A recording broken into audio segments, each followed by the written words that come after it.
Catharsis catharsis क्या है? एक ऐसा अमल है जिसमें इंसान अपने दबे हुए शदीद जज्बात और एहसासात का किसी सूरत में इजहार करके ज़हनी सुकून, तत्हीर और तजदीद हासिल करता है। अगर इंसान कैथारसिस ना करे तो इसके अंदर दबे जज्बात व एहसासात गुस्से की शक्ल इख्तियार कर लेते हैं।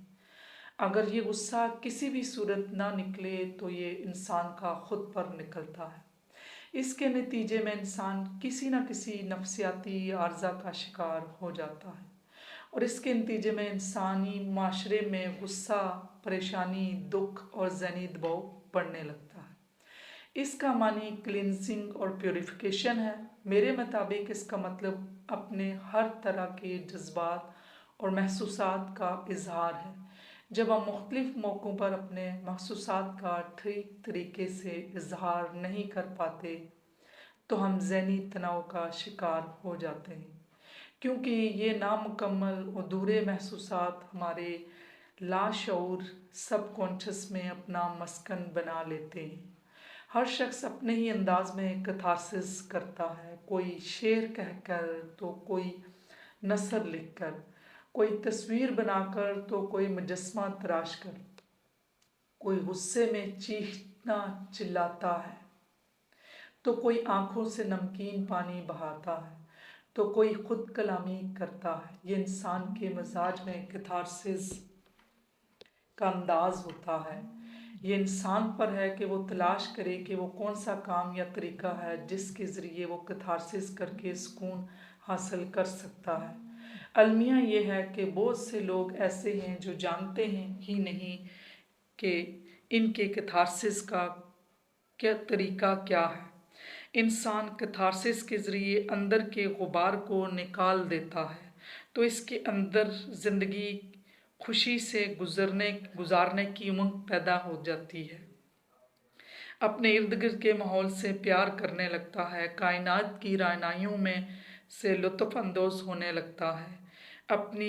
हमें अपनी ज़हनी सेहत का बहुत ज़्यादा ख्याल रखने की ज़रूरत होती है, क्योंकि ये बराह रास्त जिस्मानी सेहत पर असरअंदाज होती है। ज़हनी सेहत के लिए कैथारसिस की बहुत ज़रूरत है। ज़िंदगी को भरपूर जीना सीखिए, खुशी के मौक़ों को खुलकर सेलिब्रेट करें। जब दुख और तकलीफ़ महसूस करते हैं तो इसका इजहार करें। किसी की बात बुरी लगी तो इसको बता दें। किसी ने मदद की तो खुलकर शुक्रिया अदा करें। किसी की मदद की ज़रूरत है तो खुलकर दरख्वास्त करें। अगर किसी में कोई अच्छाई नज़र आती है तो खुलकर तारीफ़ करें। ज़हनी तनाव और बेसुकूनी तब पैदा होती है जब हम मुस्बत और मनफी महसूसात को दबाते हैं और अपने सबकॉन्शियस में इनका बैगेज लेकर चलते हैं। इस बैगेज में बरसों पुरानी अदावतें, पछतावे, महरूमियाँ, नफ़रतें और शिकवे जमा किए रखते हैं। ये अज़ियत और दिए हुए एहसासात ज़िंदगी की खुशी और इत्मीनान छीन लेते हैं। अपने बैगेज को साफ़ करने के लिए अपने आप को वक्त दें।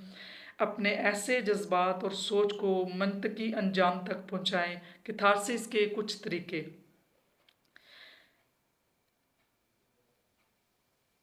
कैथारसिस के 10 तरीके हैं। इस वीडियो को पूरा देखिएगा ताकि आपको कैथारसिस के पूरे 10 पॉइंट पता चले। नंबर 1, जज्बात का हमेशा खुलकर इज़हार करें, कुछ दिल में ना रखें। अच्छे अंदाज और अल्फाज के साथ हर किस्म के जज्बात का इज़हार किया जा सकता है। नंबर 2, किसी हमदर्द के सामने दूसरों से मुतल्लिक अपने सब जज्बात का इज़हार भी किया जा सकता है, जैसे वालिदैन, दोस्त वगैरह और थेरेपिस्ट। नंबर 3, शायरी करें, नसर लिखें, अफसाने लिखें या तामीरी पैगामात लिखें। फेसबुक पर यह काम बखूबी किया जा सकता है। नंबर 4, पेंटिंग करें, मुसव्वरी करें। नंबर 5, स्पोर्ट्स में हिस्सा लें, अपनी पसंद की खेल में दिल लगा कर खेलें। नंबर 6, किताबें पढ़ें, डॉक्यूमेंट्रीज देखें, दिलचस्प इल्म से मुस्तफ़िद हों। नंबर 7, किसी फलाई काम में हिस्सा लें, माशरे को कुछ दें, अपने मुल्क के लिए कुछ करें, अपने अल्लाह के लिए कुछ करें, मखलूक को फ़ायदा पहुँचाएँ। नंबर 8, मुराकबा करें, इससे दिल को राहत और वजदान मिलता है, जज्बात क्लियर होते हैं। बहुत किस्म के मुराकबात का जिक्र और तरीका पेज की मुख्तलिफ पोस्ट में मौजूद हैं, और मेरे YouTube पे इस मेडिटेशन की पूरी एक कोर्स मौजूद है। गाइडेड मेडिटेशन भी हैं और सिंपल मेडिटेशन भी हैं। नंबर 9, रोज़ाना सब लोगों को माफ़ करके सोया करें, इससे लाशूर की गिरें खुलती हैं। नंबर 10, अपने अल्लाह के सामने इजहार करें, शिकायत करें, गुफ्तगू करें और इसके बाद दिल साफ़ कर लें। जब अल्लाह को मामला दे दिया जाए तो ख़ुद बीच से निकल जाए। अगर आपको ये सब कुछ करने में दिक्कत महसूस हो रही है तो काउंसलिंग हासिल करें, किसी माहिर नफ्सियात के सामने कैथारसिस करें और अपने दिल और लाशऊर में सालों पुराने दबे जज्बात का इजहार करके अपनी ज़हनी सेहत अच्छी करें और अपनी सलाहियतें बहाल करके खुलकर जीना सीखें, क्योंकि आपके लाशऊर का तनाव न सिर्फ आपकी बल्कि आपसे मुंसलिक लोगों की ज़िंदगी को भी मुतासर कर रहा है।